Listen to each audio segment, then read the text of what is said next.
Hello everyone, welcome back to doctor की diary by Ghazala. आज की वीडियो में हम एनाटॉमी ऑफ आई को बिल्कुल सिंपल लैंग्वेज में समझेंगे। अगर आप बीएमएस, एमबीबीएस, नर्सिंग या पैरामेडिकल स्टूडेंट हैं तो ये लेक्चर आपके एग्जाम्स और वाइवा दोनों के लिए बहुत हेल्पफुल होगा। तो बिना टाइम वेस्ट किए चलिए शुरू करते हैं। एक बार सोचिए, अगर सिर्फ एक सेकंड के लिए भी हमारी आंखें काम करना बंद कर दें तो दुनिया की कितनी अंधेरी लगने लगेगी। लेकिन क्या आप जानते हैं कि इतनी छोटी सी आई के पीछे कितना कॉम्प्लेक्स एनाटॉमी छुपी है? तो आज उसी को जानने के लिए हम पढ़ने वाले हैं एनाटॉमी ऑफ आई के बारे में। सबसे पहले ये समझते हैं कि आई क्या है। आई हमारे बॉडी का विजन ऑर्गन है। विजन का मतलब देखने की एबिलिटी। हमारी दोनों आईज स्कल के अंदर एक बोनी कैविटी में प्रेजेंट होती हैं, जिसे ऑर्बिट या आई सॉकेट कहते हैं। यानी आई हवा में नहीं लटकी, बल्कि एक प्रोटेक्टिव बोनी कैविटी के अंदर सेफली प्लेस्ड होती है। अब बात करते हैं ऑर्बिट की। ऑर्बिट को अगर सिंपल वर्ड्स में समझें तो ये एक पिरामिड शेप का सॉकेट होता है। इसका बेस बाहर की तरफ होता है और एपेक्स पीछे की तरफ। इसी एपेक्स से ऑप्टिक नर्व ब्रेन की तरफ जाती है। अब बात करते हैं एनाटॉमी ऑफ ऑर्बिट की। ऑर्बिट को अगर सिंपल वर्ड्स में समझें तो ये एक पिरामिड शेप का सॉकेट होता है। इसका बेस बाहर की तरफ होता है और एपेक्स पीछे की तरफ। इसी एपेक्स से ऑप्टिक नर्व ब्रेन की तरफ जाती है। इसमें कुछ बोन्स प्रेजेंट होती हैं। एग्जाम में बहुत इंपॉर्टेंट क्वेश्चन है। ऑर्बिट टोटल 7 बोन से मिलकर बनता है। अब इसको याद करने की एक ट्रिक हम लिख लेते हैं ताकि हमें एग्जाम में काम आए। एफ एस ई, इसको हम थोड़ा नीचे लिख लेते हैं ताकि क्लियरिटी आ जाए।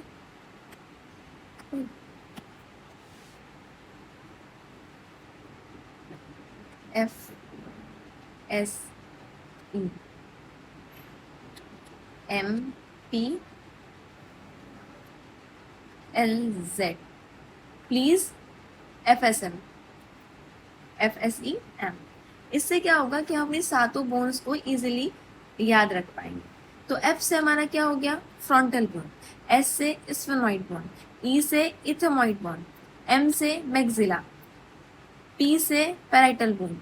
L से लैक्राइमल बोन और Z से ज़ाइगोमैटिक बोन।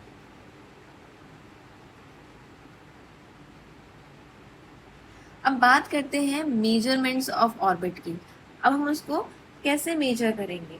ऑर्बिट की डेप्थ जो होती है वो अप्रॉक्सीमेटली 5 to 8 सेंटीमीटर होती है और बेस की हाइट और विड्थ अराउंड 4 सेंटीमीटर होती है। ये डायमेंशंस आई को प्रॉपर सपोर्ट और प्रोटेक्शन देती हैं। अब बात करते हैं पार्ट्स ऑफ ऑर्बिट की। इसके अंदर टोटल 6 पार्ट्स होते हैं। बेस, एपेक्स, रूफ जिसको हम सुपीरियर वॉल कहते हैं, फ्लोर जिसको हम इंटीरियर वॉल भी कहते हैं, और 5th मीडियल वॉल और 6th लेटरल वॉल। जो हमने बोन्स यहाँ पर देखी थी उसी का एक ये व्यू देख सकते हैं हम डायग्राम में, जिसमें हमारी ये स्फेनॉइड बोन हो गई। यहाँ पर जो ये दिख रही है ये हमारी इथेमॉइड बोन हो गई और ये बड़ा सा जो एरिया है वो इसको हम सिग्मॉइड बोन कहेंगे। ये हमारा मैक्सिला आ गया, ये हमारा लैक्राइमल आ गया और ये जो ग्रीनिश पार्ट है ये ज़ाइगोमैटिक है। ये थोड़ा कलरफुल इसलिए बनाया है कि ताकि आपको डिस्टिंग्विश करने में इजी हो जाए कि कौन सी चीज़ कहाँ पर है। अब बात करते हैं कंटेंट्स ऑफ ऑर्बिट की। ऑर्बिट सब ये जो टॉपिक है ये बहुत इम्पॉर्टेंट टॉपिक है, ठीक है। तो जब ऑर्बिट की बात करते हैं तो ऑर्बिट के अंदर क्या क्या प्रेजेंट होता है हम यहाँ पर वो डिस्कस करेंगे। सबसे पहला होता है आई बॉल। इसी की वजह से विजन पॉसिबल होता है। दूसरा आता है टेंडॉन्स कैप्सूल। इसको आई का प्रोटेक्टिव सॉकेट भी बोलते हैं। ये आई बॉल को सपोर्ट करता है और स्मूथ मूवमेंट में हेल्प करता है। तीसरा आता है हमारा एक्स्ट्रा ऑरिकुलर मसल। ये टोटल 6 होती हैं जो कि आई मूवमेंट के लिए रिस्पॉन्सिबल होती हैं। 4 रेक्टस मसल, और 2 ऑब्लिक मसल। उसके बाद इनकी हेल्प से हम ऊपर, नीचे, लेफ्ट, राइट और डायगोनली दिख पाते हैं। चौथा आता है लैक्राइमल ग्लैंड। टेयर सिर्फ रोने के लिए नहीं होती, ये आई को ल्यूब्रिकेशन, न्यूट्रिशन और इन्फेक्शन से प्रोटेक्शन देते हैं। पांचवा आता है ऑप्थेल्मिक आर्टरी और उसकी ब्रांचेस, ये ऑक्सीजनेटेड ब्लड सप्लाई करती हैं। फिर आता है क्रेनियल नर्व, ये मसल को कंट्रोल करती हैं और सेंसेशन प्रोवाइड करती हैं। 6 है क्रेनियल नर्व, ये मसल्स को कंट्रोल करती हैं और 7th है गैंग्लियन, ये ऑटोमेटिक नर्व रिले सेंसेशन है। प्यूपिल और एकोमोडेशन को कंट्रोल करने में हेल्प करता है। ऑर्बिट फैट, ये कुशनिंग प्रोवाइड करता है, आई को सॉकेट से प्रोटेक्ट करता है। अब देखते हैं हम सप्लाई ऑफ आई। सबसे पहले आता है आई की जो आर्ट्रियल सप्लाई होती है वो ऑप्थेल्मिक आर्टरी होती है, जो कि इंटरनल कैरोटिड आर्टरी की ब्रांच होती है। ठीक है, उसके बाद आता है वेनस ड्रेनेज।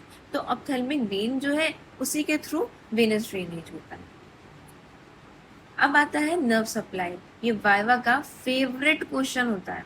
ठीक है, तो मोस्ट जो मसल्स होती हैं वो oculomotor nerve, third cranial nerve जो होती है, इसमें हम बेसिकली हमें क्या याद करना है, एक्सेप्शन को याद रखना है, क्योंकि जनरली यही पूछ लिया जाता है।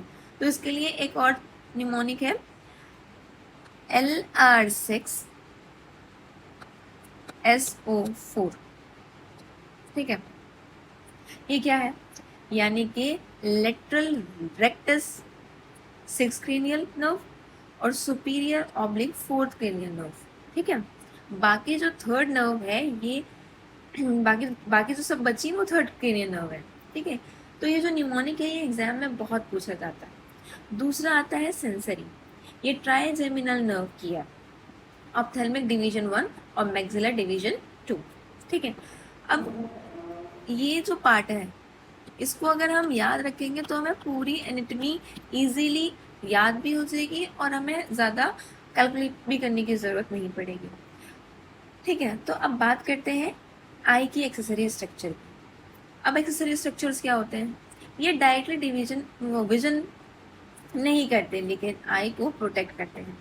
तो सबसे पहले आता है हमारी आईब्रोज, ये स्वेट और रेन वाटर को आईज में जाने से रोकता है, डस्ट को भी डाइवर्ट करता है।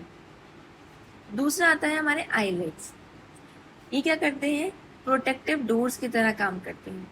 ब्लिंकिंग के टाइम टेयर फिल्म पूरी आई पर स्प्रेड होती है, इससे आई मॉइस्ट रहती है।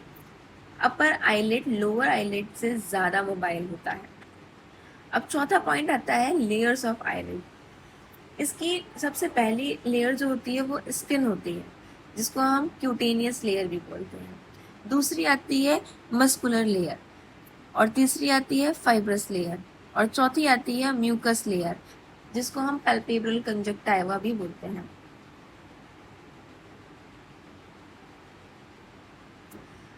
अब लास्ट पॉइंट बचता है हमारा ग्लैंड्स ऑफ आईलिड्स। सबसे इम्पॉर्टेंट मीमोमियन ग्लैंड, ये ऑयली सिक्रीशन प्रोड्यूस करता है, ये टेयर को जल्दी इवेपोरेट होने से बचाती है। अगर ये ब्लॉक हो जाए तो चेलोजॉन हो सकता है। ये क्लिनिकल पॉइंट एग्जाम में बहुत पूछा जाता है। तो आज हमने पढ़ा anatomy of I, anatomy of orbit, measurement of orbit, diagram को हमने अच्छी तरह से देखा। उसके बाद हमने कंटेंट ऑफ ऑर्बिट, उसके बाद नर्व सप्लाई, ब्लड सप्लाई, उसके बाद हमने एक्सेसरी स्ट्रक्चर्स को भी देखा, जिसमें हमने कवर किया आईब्रोज को, आईलिड्स को, लेयर ऑफ आईलिड्स को और ग्लैंड्स को। अगर आपको ये लेक्चर अच्छा लगा हो तो अपने मेडिकल फ्रेंड्स के साथ शेयर करें और डॉक्टर की डायरी बाय गजाला को सब्सक्राइब करना मत भूलिएगा। Thank you.